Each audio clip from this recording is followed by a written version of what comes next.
Hi, everybody. Welcome in. As folks are joining, I'll just introduce myself. My name is Ellie Grapp. I use she, her pronouns, and I'm the Regional Training Director for the Mountain Midwest Hub. This webinar is part of a series of micro-learnings that our hub puts together to supplement learning and leadership development in our region and beyond to the further movement.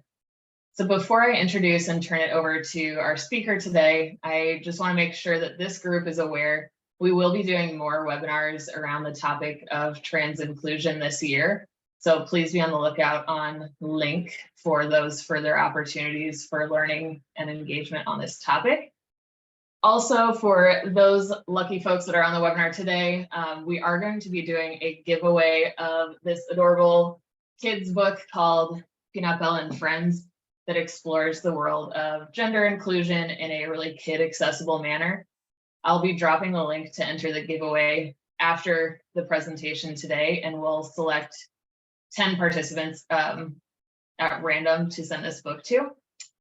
So without further ado, I am thrilled to introduce today's speaker. Chris Rehs-Dupin is the founder of Transplaining for Camps and the current executive director of Camp Reimagined. As a leader in this work, Chris meets people where they are and educates with empathy, not shame. He brings 17 years of combination day and overnight camp experience and a passion for helping others be their best selves and make their biggest impact. We will have some time afterwards for some Q&A, but please remember to keep the chat respectful and professional. Chris, I will hand it over to you. Hello, everyone. So excited to be joining you today for a foundational course on trans equity in recreation spaces. Today, we're mostly going to be focusing on kind of some language, some shared language.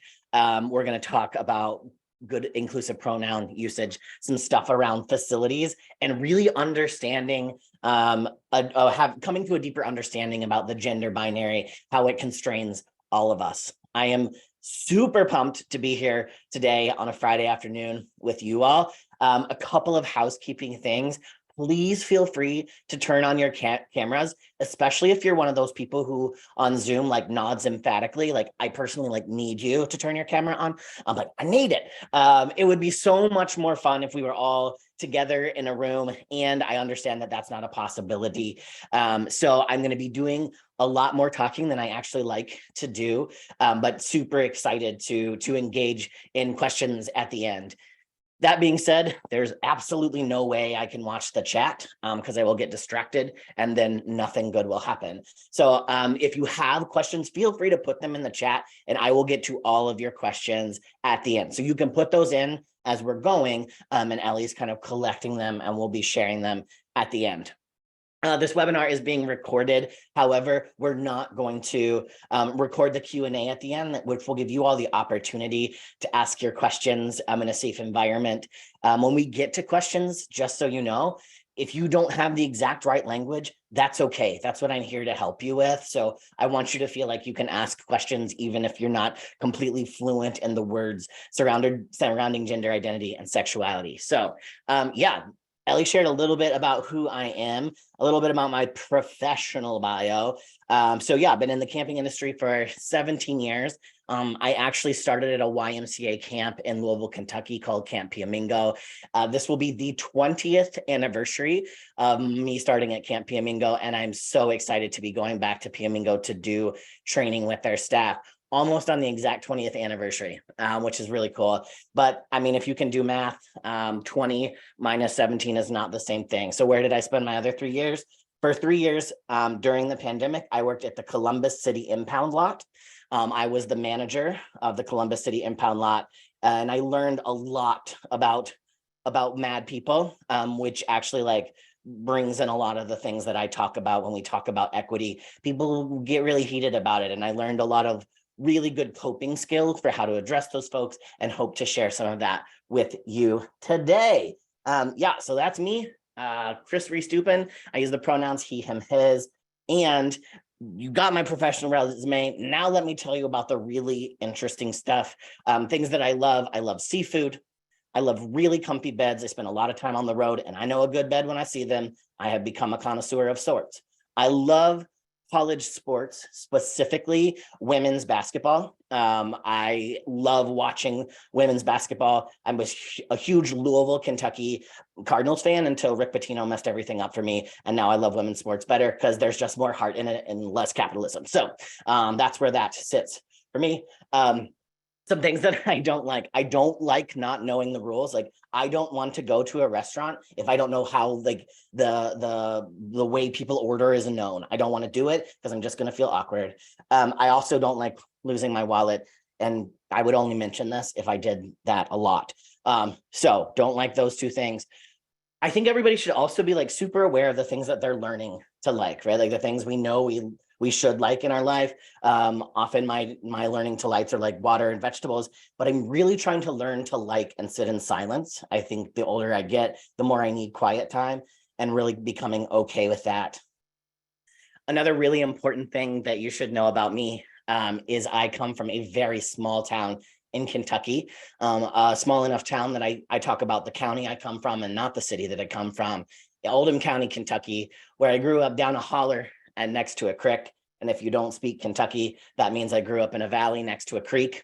And it has really informed the way that I do this work. And I think it's really given me the tools to meet people where they are. Because if I only talked to people in my small town in Kentucky who agreed with me, I wouldn't have gotten to talk to anybody. So I had to figure out how to kind of bridge that gap and approach things with curiosity and empathy. And that really grounds a lot of the work that I do now and the way that I choose to do it. So building the container of the way I want to talk to you about this today is really important to me, because almost more than the conversation, the way we have the conversation will directly impact what you're able to take forward. So this is kind of the rules of engagement that I've put in place to keep myself safe, and to help other people feel safe who might not otherwise feel safe having these conversations. The first thing is correction is a revolutionary act of love, meaning we are so bad about giving and receiving feedback to people because it has become related with punishment. Like if we do something wrong, it feels like a punishment if somebody tells us that we did the thing wrong. And the best thing that can happen is when somebody corrects us, we thank them for being honest, for having bravery and sharing that. And it also gives us the ability to do better in the future. And that's a gift, but we have to make sure that we're doing it out of love and not judgment. I want you to make sure that you know your triggers, especially if you are in the LGBTQ community. These conversations are so hard to continue to be a part of, and we also need to be a part of them. So this training is going to hit differently for different folks. Again, if you are in the queer trans community, like, I see you, I'm so grateful that you're here. But if there's anything that I say that kind of bumps beyond your zone of safety, like, feel free to step away, recenter yourself, come back if you can, and re-engage.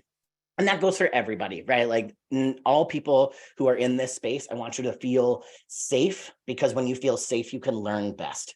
Now, we grow a ton in discomfort, and we got to understand the difference between those two things. In fact, I would say a lot of the thoughts around trans equity relate back to this idea of, is somebody uncomfortable or are they unsafe? Because we can address safety.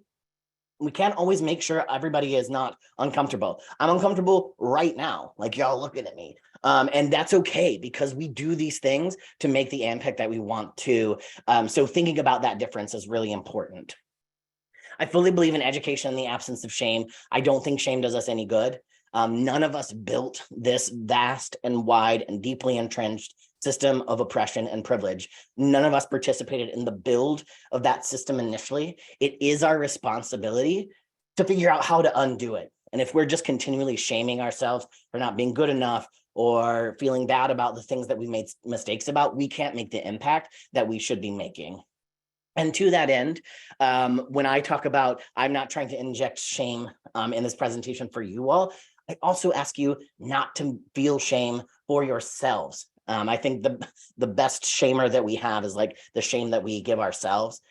So when you think about, if you feel that, if you have that moment of like, oh, how did I not know this? Or how have I continued to perpetuate harm? I ask you to take a second and be curious about where that's coming from, and not kind of bound to the thing that you were doing before that might have caused that harm. It puts you in a better space to do change in ways that will help others. And I don't know all the answers. I mean, seriously, when I started in this industry 20 years ago, we were literally explicitly told we cannot talk about this. And that's changing. But in the scope of time that we've been seeing, we don't have best practices. We have better practices. I don't know that I would say anything is the best practice. So we're really still developing what those things are. And I travel around the country and I talk to youth organizations, I talk to camps and try to collect some of those better practices to really think through what we can do together, what's working, what's not working. As again, we like moving into the safety realm here. As a transgender man, not somebody who was assigned female at birth, who came to understand my gender later as male, I have to make sure that we are all on the same page about some like foundational truths. So these are the truths that I'm going to work from today. And if you are not in agreement with these truths, that's okay, but I'm not going to help you kind of get past that. But I do suggest looking up resources on the internet from trusted sources. But these are the things that we have to work from this space in order to keep our queer and trans siblings safe in the space. Starting with trans girls are girls and trans boys are boys. So a trans girl is someone who was assigned male at birth, who's come to understand their gender as female. A trans boy is somebody who was assigned female at birth, who understands their gender as male. And we know that trans boys and trans girls exist. And we want to make sure that we're framing it in that way where we're not perpetuating the idea that they're too young to know, or they don't exist at all, or this is a cultural fad. We know non-binary identities exist and are valid in almost every on all continents. Throughout time, there is evidence that folks who lived outside of the gender binary have existed, especially indigenous folks, which we'll talk a little bit about in a bit. There's so much evidence that indigenous folks stood outside of the gender binary in beautiful, beautiful ways that we could all learn from. And what has happened over time is that history has been systematically erased. So we know these folks exist and then their history is erased. So we don't think they exist. So we're able to say like, well, this non-binary thing is a new thing, and it absolutely isn't historically new. To us, LGBTQIA people should not be treated as controversial or dangerous just for existing with their full personhood. And I'm going to go over the full acronym in a bit, but I just want to frame this up here and sum it up with queer and trans folks who exist and walk in the world. By and large, like we're just trying to exist, right? Like we just want to go to the gym, we just want to go to the bathroom, and just want to go swimming like everybody else. But what happens is folks also think we're a threat in spaces. I am like seriously the least threatening person in the world. Like I love bird feeders and crossword puzzles. I'm not scary. So I think we have to really kind of decenter that narrative that trans and queer people are a danger to others just for being in the same spaces. And on that note, we work from a frame of the safety of queer and trans people should be prioritized over the discomfort of others. Almost every time I go to work with an organization or a camp, by and large, their first questions have nothing to do with queer and trans people. They have to do with everybody else and how we're going to make this okay for everybody else and how we're going to keep everybody else safe. And we know that queer and trans people are significantly more likely to be harmed in gender segregated spaces, that's bathrooms, locker rooms, and showers, than they are to do harm. So really looking and rooting into who are we actually protecting? Who are we ensuring has safety? We know that queer and trans people aren't a threat. We know that they are threatened. So it seems to me that we should be really thinking through how we ensure that all people have safe access to our spaces. Whew. If I'm talking too fast, I'm going to tell you all something. If you just go like this, I'll probably slow down. I'll be looking for you all to do that. We're going to bust through some terms pretty quickly because I really want to get to a little bit more of the meat and potatoes of the actions that we're striving for. but we're going to go through these relatively quickly so you understand some of the frames of language that I'm going to use.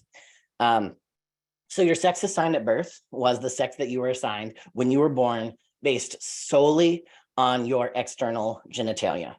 There are 5 biological determinants of what we call biological sex, and those are your internal genitalia, your external genitalia, your hormonal makeup, the expression of your hormones, and your chromosomal makeup. So 5 different determinants of biological sex, and what you are assigned at birth is only based on one of them, and that is your external genitalia. So basically you're born, a doctor looks at your junk and says, it's a boy or it's a girl. Or they say, oh shoot, I can't tell, because there's people who are born with ambiguous genitalia. In that situation, what happens is generally the doctor and the parents get together, have a conference about what that baby would be the most successful at being, based again solely on their genitalia. They're often like sent into surgery pretty quickly, and kind of reassigned. So I think this just gives us a really clear indication of like how stuck people are in the binary gender, that we know that there are biological folks who exist outside of the gender binary, and we still assign them one or the other because, I don't know, it makes us too uncomfortable or makes us think about who we are. But 1.7% of the population have an intersex condition. So that's not just anomalies in genitalia, but that could be an anomaly in any one of those 5 biological determinants. And generally 1.7% is a lot higher than people think. So that's 1 and obviously close to 2 in 100. But it is also statistically the same amount of people who have green eyes or red hair. So if you know a redheaded person, you probably also know an intersex person. So I think, again, like when we're thinking about the binary, it's really important that we acknowledge that there are folks who biologically exist outside of that world, and also have a gender identity that expresses itself outside of those confines.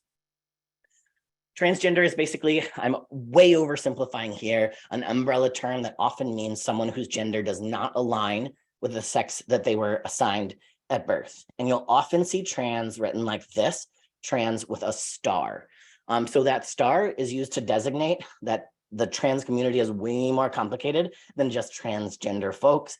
So almost like a footnote. So the star basically stands for, we're acknowledging that there's a whole lot of different nuanced identities under the umbrella of trans folks, which could be transgender. You could be a trans man, a trans woman, genderqueer, agender, transsexual, two-spirit, gender fluid, non-binary, gender non-conforming, bigender, third gender, transmasculine, transfeminine, or androgynous.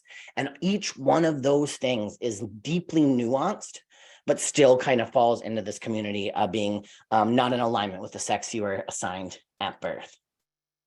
Cisgender is the opposite of transgender, and literally the root of cisgender is cis, which means on this side. The Latin root of transgender is trans, which means on the other side. So like truly like in opposition to each other. Cisgender is a term that means someone whose gender identity does align with the sex that they were assigned at birth. Cisgender is not a slur by any means or by any stretch of the imagination. It just gives us language so we don't say this person is transgender and this person is normal gender. So just giving us that foil so we're not kind of like relegating one to like the actual manifestation of gender and like this trans thing over here, right? So we want to give equal weight in the language to both of those things. We already kind of touched on this one. A trans man is someone who's assigned female at birth, who now describes their gender as male. A trans girl or woman, someone who's assigned male at birth, who now describes their gender as female. The most important thing in this phrase is that the noun in the phrase aligns with who they are currently. So again, trans boys are boys, trans girls are girls. So it's in alignment with who they are today. Non-binary is a gender identity used to describe someone whose gender does not align with typical notions of the binary genders of male and female. So that could be they believe that they are both male and female. They are neither male or female. They reject the categories of male and female altogether and are in some other beautiful gender universe that doesn't prescribe to any norms at all. So again, a deeply nuanced identity that just stands outside of the gender binary. Something else to know is that gender and sexuality are 2 completely different kind of communities, gender is one part of your identity, usually measured in proximity to male or female. Again, it's measured in proximity to male or female because we literally don't have a cultural understanding of anything that is gender related that is like not those two things. So like we're really kind of tied to that, even if we know that that's problematic. Sexuality is who you are attracted to either romantically or physically. And again, when we first start talking about trans and non-binary inclusion in sensitive spaces and youth organizations and recreation spaces, almost all of the fear or the pushback comes from sexuality and not gender. Just over sexualizing the idea that something is going to happen all of a sudden because we introduced a trans person to the space. Very much related to sexuality, not related to gender. You can absolutely have conversations about gender identity without having conversations about who somebody is smooching or sleeping with, period. It is a little bit harder to have that conversation around sexuality without having at least some context about gender identity. So it's not a two-way street in that way, but always kind of looking at when somebody's presenting a problem, is that rooted in, is this a gender identity problem? Probably not. It's probably rooted to kind of like a misunderstanding of sexuality. So let's talk a little bit about the acronyms, starting with Two-Spirit. Two-Spirit is like a sacred identifier that identifies a person who has both masculine and feminine spirit and is used by Indigenous folks to describe their sexual, gender, or spiritual identity. So the reason that 2S comes at the beginning of the acronym in almost all cases is because we understand that truly we have stolen the land from Indigenous folks. We have stolen the cultural identities from folks. So we denote that by putting 2S at the beginning to uplift that identity as something that's really, really valuable and at kind of like the top of the list for the queer and trans community. Lesbian is just somebody who is who describes their gender as female, but is attracted to people who are also female.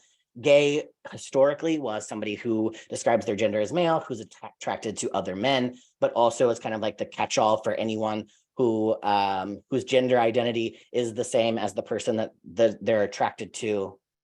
Bisexual is any number of attractions to people of multiple genders. So obviously you see bi, the root, which generally means two, but bisexual can also denote somebody who is attracted to two or more gender identities. Trans with a star, we've kind of already talked about. Queer is basically the idea that someone's gender or sexuality can be out of stereotypical notions of what they should be, right? Like for me, who was assigned female at birth, it is outside of kind of the norm for me to be a man. And so like that's kind of a queering of gender identity.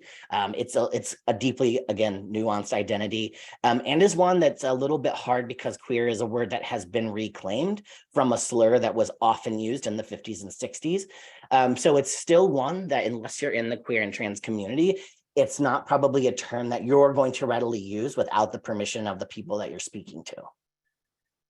Intersex, we already talked about what that means, somebody who doesn't have stereotypical biological sex along those 5 determinants.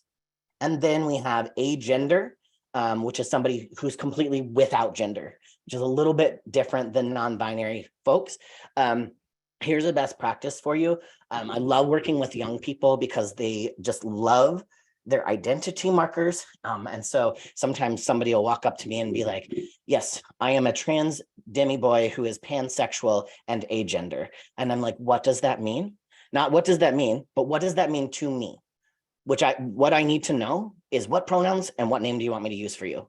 And like giving them the space to describe to you what they think agender means, what they think a demi-boy is, will actually reveal more about who they are than kind of like the official Merriam-Webster word bank of what that means. Language is incredibly interesting in this way because there is no like official queer and trans like sponsored definition of any of these things. So you can look at the dictionary definition, and that was probably not written by a queer or trans person. So it's not a term that's coming from the community. So that means these things can mean a lot of different things to a lot of different people. But more than the category that somebody fits into, we really need to know what respect looks like for that person. And that's a simple ask of that person. Like, you affirm who they are, ask them what support looks like, and then it doesn't really matter what agender is. You can still respect and support that person. And then we have the plus that we often see kind of at the bottom of that. And that means somebody who kind of fits in the LGBTQIA plus community that doesn't necessarily fit into any of those boxes cleanly, but feel like they truly have a place. So we always add that for new identities, new definitions, new gender identities, etc. So when we talk about the gender binary, I think really in design thinking, it's really hard to think about the gender binary because basically the design of the world is completely problematic for anybody who stands outside of the gender binary. So I work with a lot of software companies who do registrations. Almost all of those software companies, one of the first logic questions, if you do like coding or anything, one of the first questions they ask is, what is your gender? And that will determine everything else underneath it. Like, it's a prime question. So that's what we're coding for first. You think about that in bathrooms, like you think about that in physical design, like places are truly not designed for people who stand outside of the gender binary. And we know that this is a problem because gender is a spectrum. You can see the pink and blue boxes used to designate male and female as a binary. Funny story, pink used to be the color for boys. Blue used to be the color for girls, and that has shifted over time completely. So there's nothing inherently male or female about the colors blue and pink.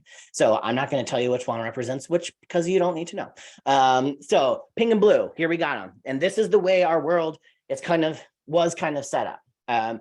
Again, there were very, very strict rules about gender, from the colonial period almost through the 60s.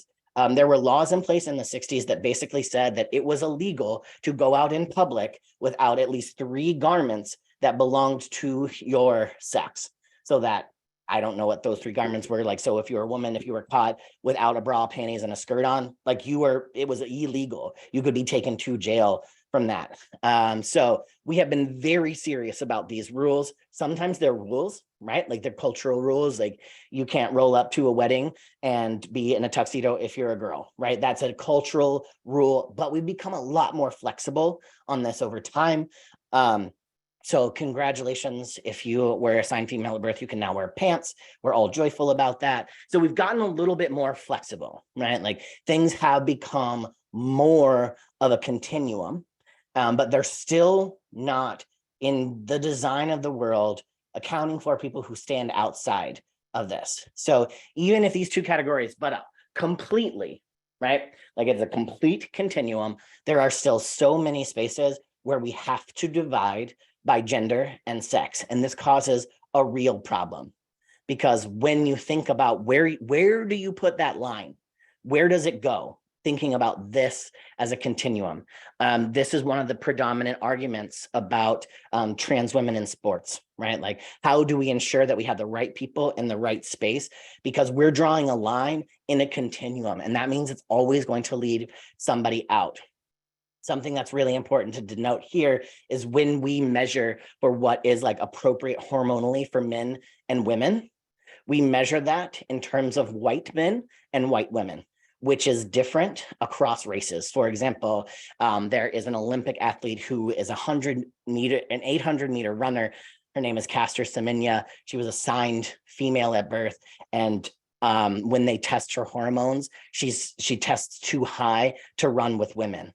So they require her to take medication to lower her natural testosterone levels. Where this gets really silly is, if you know anything about the swimmer Michael Phelps, he also has an unfair advantage in that his body literally produces half of the amount of lactic acid as a normal male. So he has a physiological advantage over every other swimmer, and they're not trying to make a Superman category, right? Like, he still gets to swim with the men.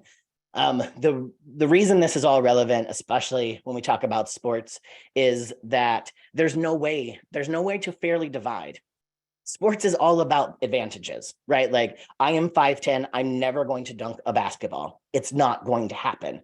I think it's really important that we think about that sports by and large it is full of unfair advantages. I'm never going to run a marathon in 2.5 hours, no matter how hard I train.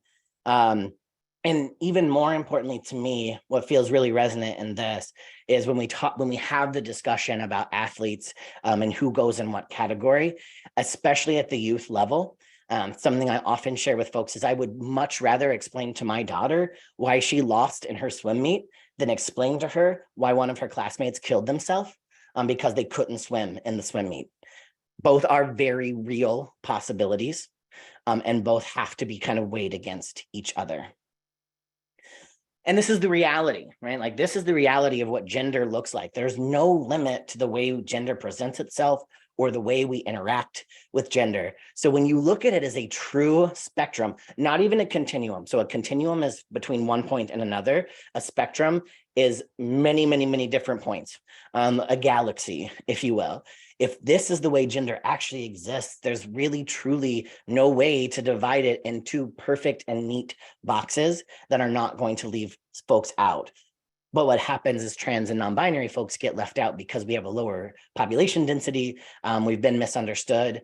And that's everywhere. Again, like that's all the ways that binaries present itself, whether that's sports, whether that's bathrooms, whether that's showers, whether that's men's and women's groups at church or in your community group. Like there's just so many ways that queer and trans folks are just kind of left out of those spaces because the world wasn't designed for us and certainly not by us. So that presents like a pretty large design problem. So let's talk a little bit about everybody's favorite subject, it's pronouns. So I ran a survey at the end of last year of 300 camps. One of the questions was, what were parents the most upset about? And just let people like open box. And in my word cloud, the biggest word was pronouns. This is what parents are really upset about, which is just really silly because pronouns are words. They can be used to hurt people only if you're not using the pronoun that aligns with who they are, right? A pronoun cannot be dangerous unless you're saying to somebody, I'm not going to use the pronoun that you've asked me to. They're otherwise completely innocuous. Using a trans youth's preferred name and pronouns, or the name that they ask you to call them and the pronouns they ask you to call them, literally cuts their suicide risk in half. It's a very easy thing to do. And parents are very concerned about it. So let's talk a little bit about what they are, what even are pronouns, right? I'm going to give you my afternoon English lesson. So a pronoun is a part of speech that stands in for a noun, often to avoid repeating that noun over and over again. Here's some sentences with pronouns. When I ate lobster tail last night, it was good. It is a pronoun because I didn't say when I ate the lobster tail last night, the lobster tail was good. So it is the shortcut for lobster tail. I walked on the beach yesterday, and when I put my feet in the ocean, my feet, were cold. I feel really reading these sentences, but they were fun to write. The sentences were fun to write. So those are pronouns. So if anybody ever says to you, we don't do pronouns, yes, you do. Don't be ridiculous. Now, what people are usually talking about are personal pronouns, which a personal pronoun is obviously a pronoun that is used to stand in for someone's name. It's a shortcut. My sister put this really, really well when I first came out, when we talked about what pronouns I wanted to use. And she said, oh, we've just been getting the shortcut wrong. Like we've been doing the wrong shortcut for you. And I thought that was a really cool way to put it, because that's truly all it is. Here's one of my favorite ones. The UPS person came by and the UPS person of an undetermined gender, left a huge box. Obviously, we do use they as a singular pronoun. Actually, when you go to enter a Zoom room, I noticed today, it says, waiting for the host to join. They have not joined yet. The host of undetermined gender, singular they. So that's how we use that. After Chris eats pancakes, he often needs a nap. That's true. When Amy loses the remote, she often blames it on Chris, even when it isn't his fault. That's an oddly specific example that I may have participated in before. She is obviously a stand-in for Amy. His is a stand-in for Chris, and it is a stand-in for losing the remote in this case. The most important thing about this is having an understanding of what pronouns are and how to make sure people can share them safely. So thinking about introductions, when we do introductions, here's some things to consider when it comes to pronouns. Anytime people are meeting for the first time, pronouns should be shared, right? So if you're meeting somebody for the first time, the inclusive way to do that would be to say, hey, I'm Chris, I use he, him pronouns. And then the other person will introduce themselves. If you are a cisgender person, and this feels uncomfortable to you, totally okay. I totally get it. But it's a lower stakes activity for you to do than for a trans person to do. So if you share your pronouns when you first meet somebody, it gives them the indication that you're a safe person to share their pronouns with if that's something that they need to do. However, sharing should always be an invitation and not a mandate. So when I work with groups, I always say, hey, welcome, share your name, your pronouns, if you feel safe to do so, and your favorite color. So always making sure that if you feel safe to do so, which is not the same as if you feel comfortable to do so. That denotes that the people who are the most unsafe to share their pronouns are actually people who have a pronoun that is in alignment with your expectations. They're more vulnerable in that situation. So we never want to mandate them to share before they're quite ready. And this can be approached differently for people of different ages. So if you are working with a group of 4-year-olds and you want them to share their pronouns, I admire you. And you're not doing anything for the rest of the day because you're going to have to explain it 90 million times. And that doesn't mean that pronouns shouldn't be introduced with 4-year-olds. My kids knew what pronouns were when they were like 3 years old. Actually, the way we acquire language, most kids can understand the difference between male and female people at around 18 months and can describe their own gender by the time that they're 3 years old. So we learn about gender identity extremely young, but if this is a new concept, because what happens is we learn pronouns very organically. And by pronouns, I mean, we learn he and she very organically because we experience that in our world around us, whether that's TV, media, our parents, our, peers. So we learn about those things organically. So when somebody says, I can't believe you taught my kid about pronouns, you actually didn't. They knew what pronouns were. You're just introducing the very real idea that pronouns don't have to only be he or she and don't always have to align with your sex assigned at birth. Thinking about the way to do this in passive ways, consider adding pronouns to your email signature, your business cards, your public staff introductions. Like if you are mentioning somebody on your Facebook account, it's good to say what pronouns they use. If you're introducing new staff for any number of reasons, on your business cards, like anywhere somebody's name goes, if we want to say that we are not going to make assumptions about the pronouns somebody uses, their pronouns should also be next to their name. I feel like it's more important for people to know generally my pronouns than my last name. Because one is really relevant to conversation and one is kind of like, wow, nobody can pronounce that. So I think that's really important to think about as well. Sharing your pronouns can make people feel safer in the space. This is a small act that you can do. And I understand that it feels really kind of unwieldy, but all language feels unwieldy until we say it enough, right? Like, I don't like to order at Italian restaurants because I can't say the pasta's right. Until I say it over and over and over and over again, it doesn't feel right. Practice truly can make it easy. Practice these things in your car, in the mirror, etc. Changing might be hard and important is another really hard one to denote. And this is a brain science thing, and we'll talk a little bit about that. But we always want to create like community systems when somebody's pronouns have been mismanaged or somebody has misgendered someone. Misgendering someone simply means that you've used a pronoun that isn't in alignment with what that person uses. That you build a community correction system where folks can correct each other in love and with empathy and not shame and judgment because of the brain science behind why we do pronouns the way we do them. If somebody's kind of like consistently misgendered, the best thing to do is make sure you're talking to that person and helping them heal before thinking about addressing the other person. And the reason that is a lot of times trans folks are kind of like I call it like over allyship, and I don't mean this in a bad way because I think it's truly done with love, but where people get really mad at somebody who misgenders somebody else, and the person that was misgendered is like, please stop calling attention to this. So asking that person like, wow, I saw that Cindy kept using the wrong pronouns for you. Like, how can I support you to have access to safety? And can I help you address this with Cindy, or do you want me to help address Cindy? And then if they say, yeah, it's really important, can you talk to Cindy about this? That you give them, Cindy, the opportunity to do better by telling them how they can do better, instead of saying, can you please get Rex's pronouns right? That doesn't help Rex. That doesn't help Cindy. So saying to Cindy, like, hey, I see that you're getting Rex's pronouns wrong a lot. Can I help you practice? Let's go talk about Rex over coffee. Let's make sure that we're using that muscle to make sure we can do it right in the future. Anyone can use any pronoun, especially young people. Like, pronouns and gender identity can either be connected or disconnected, which is a little bit complicated. But again, the most important thing is that you're giving respect. When somebody asks you to use a name or pronoun, you do that. And somebody's pronouns don't have to make sense to you. We don't have to fully understand somebody's identity to be respectful of that identity. I'll give you an example. There's a lot of young people who, for whatever reason I don't understand and don't need to, are using the pronoun it for themselves now. And my first thought about that was, no, I'm not doing that.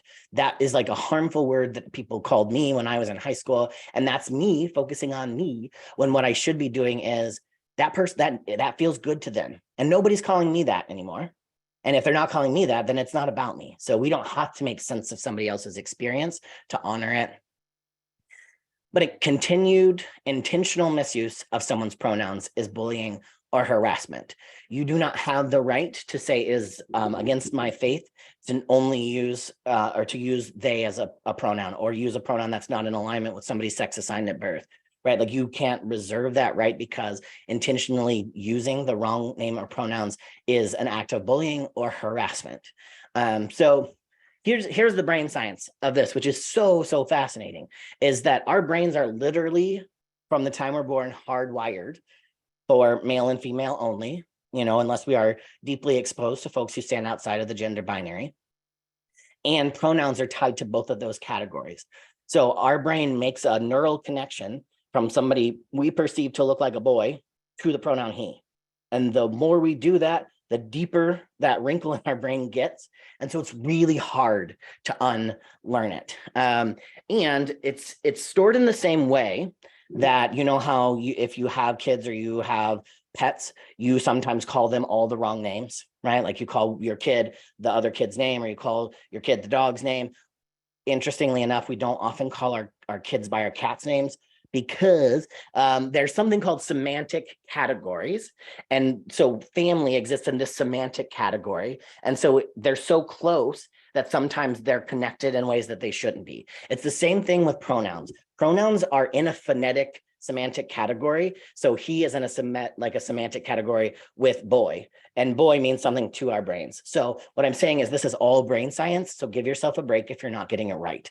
And that doesn't mean that you don't have to keep trying, because what you need to do is like build those wrinkles differently through practice and repetition. This is another one of my favorite. Here's the nerd show. Grammatical gender influence and semantic categorization. Which one of these cats is a boy? We don't know in English. We do in Spanish. So in Spanish, a boy cat is el gato, and in Spanish, a girl cat is la gata. Which I think is really, really fascinating. The reason this is interesting is they did a study of bridges in Spanish and German. In Spanish, the word bridge is a female noun. In German, it is a male noun. And when you ask a Spanish speaker to describe bridges, they're going to use words like elegant, fragile, peaceful, slender. German speakers are going to say things like they're towering, they're sturdy, they're strong. So that connection in our brain between what male and female is, if this is what it's doing to bridges, imagine what gender categories are doing to children. Like, what are we passing on to them? So that's just a piece of trivia. Maybe it'll come up on Jeopardy for you someday. Let's talk quickly about bathrooms and other vulnerable spaces, because I think there's just some myths to like really dig into here. Like I said, trans people are significantly more likely to be harmed in a bathroom than to do harm in a bathroom. So we have two kind of spaces we're going to talk about. One is like public changing spaces, where it's not managed by like kind of a group. Like it's not like a camp setting where you have a group of campers, so it's kind of managed. It's like an open locker room. Here are some considerations to think about.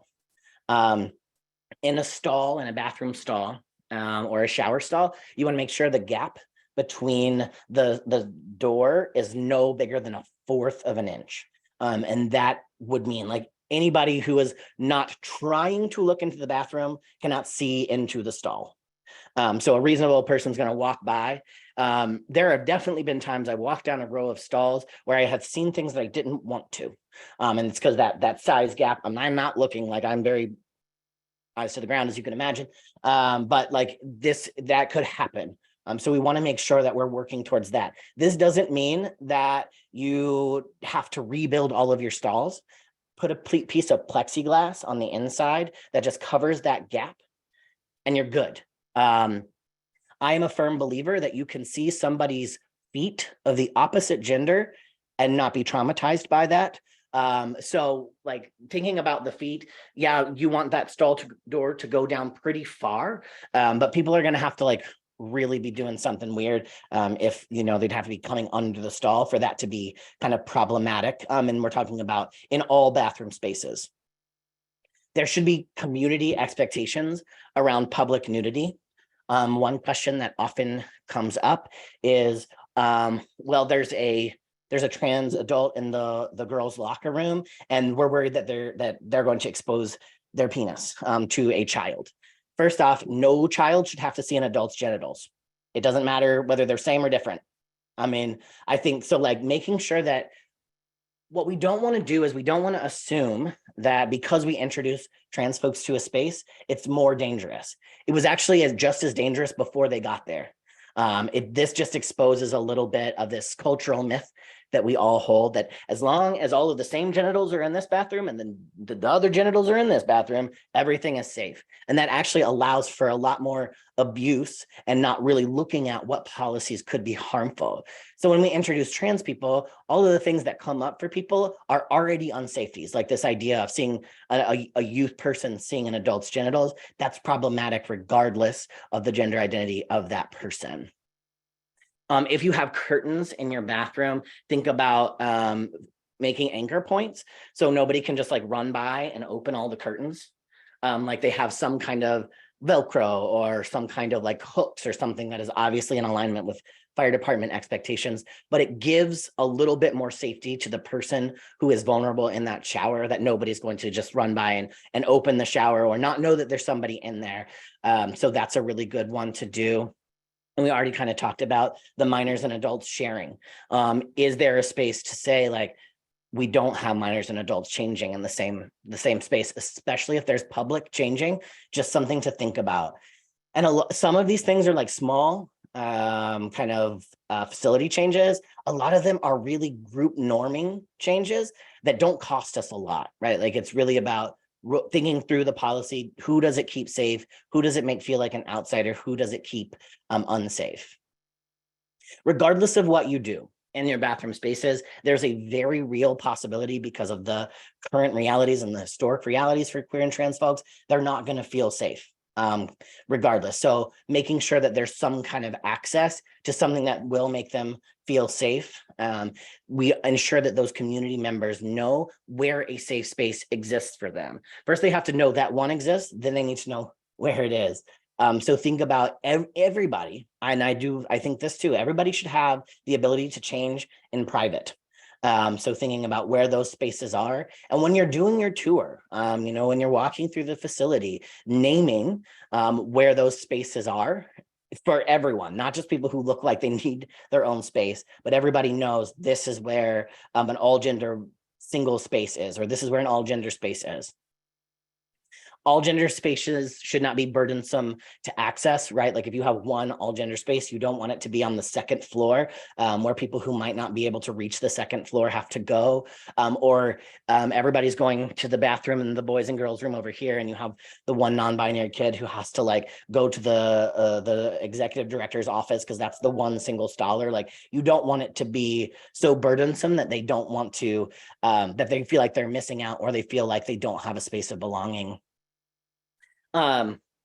If you don't have the perfect facilities, I think one of the best things that we can do is think about the right now. Like what's right might be down the road, but what is right now is also really important. And what you need to know right now is if somebody who was a non-binary person walked up to you and said, "Where can I use the bathroom?" You can answer that question. Whether that is we have designated locker rooms, some locker rooms all gender, or we have a single seater here, and maybe it is burdensome to access at this point, but you want to make sure you can answer that question in sincerity. And finally, if we're doing managed changing in bathrooms, so that would be like a camp situation where you have people who are in loco parentis of the young people and are like managing the bathroom space. Here are some things to consider. You want to make sure they're appropriately supervised in vulnerable spaces. And there are many states that say you can't be an adult in the bathroom with a locker room or the locker room. But you still want to make sure there's supervision there through listening, through other cues. And you want to make sure your staff are trained in what that supervision looks like and what they're looking for. And then you always want to define single occupancy spaces.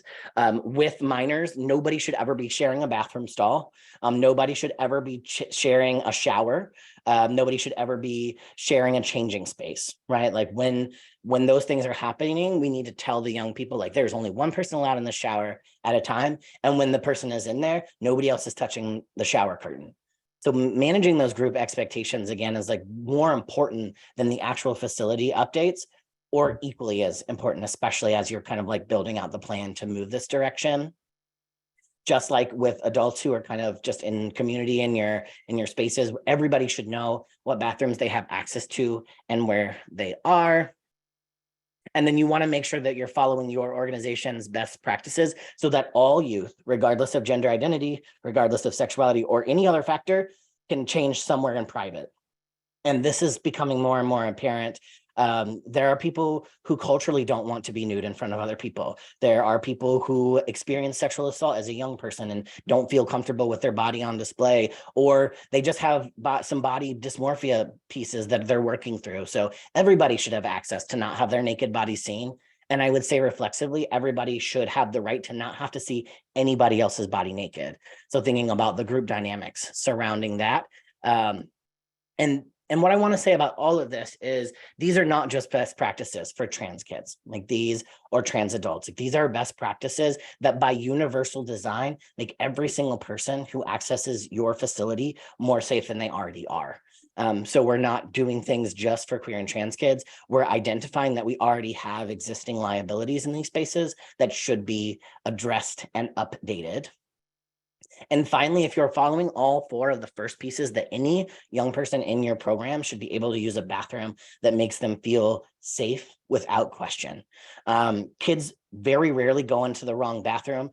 And if they do, this is what happens. They walk in and they're like, "Oh," and then they walk right back out. If somebody walks into the bathroom and that's the bathroom for them, they're going to walk in and they're going to use the bathroom. So even if somebody walks in accidentally to the wrong bathroom, there's no liability there because everybody is changing in private, going to the bathroom in private, and all of these pieces. And we're making sure that there's supervision there too. So that is, we fit in so much. I'm so proud of all of you for hanging in there. We're going to stop the recording. I'm going to stop my screen share and then we'll take some questions.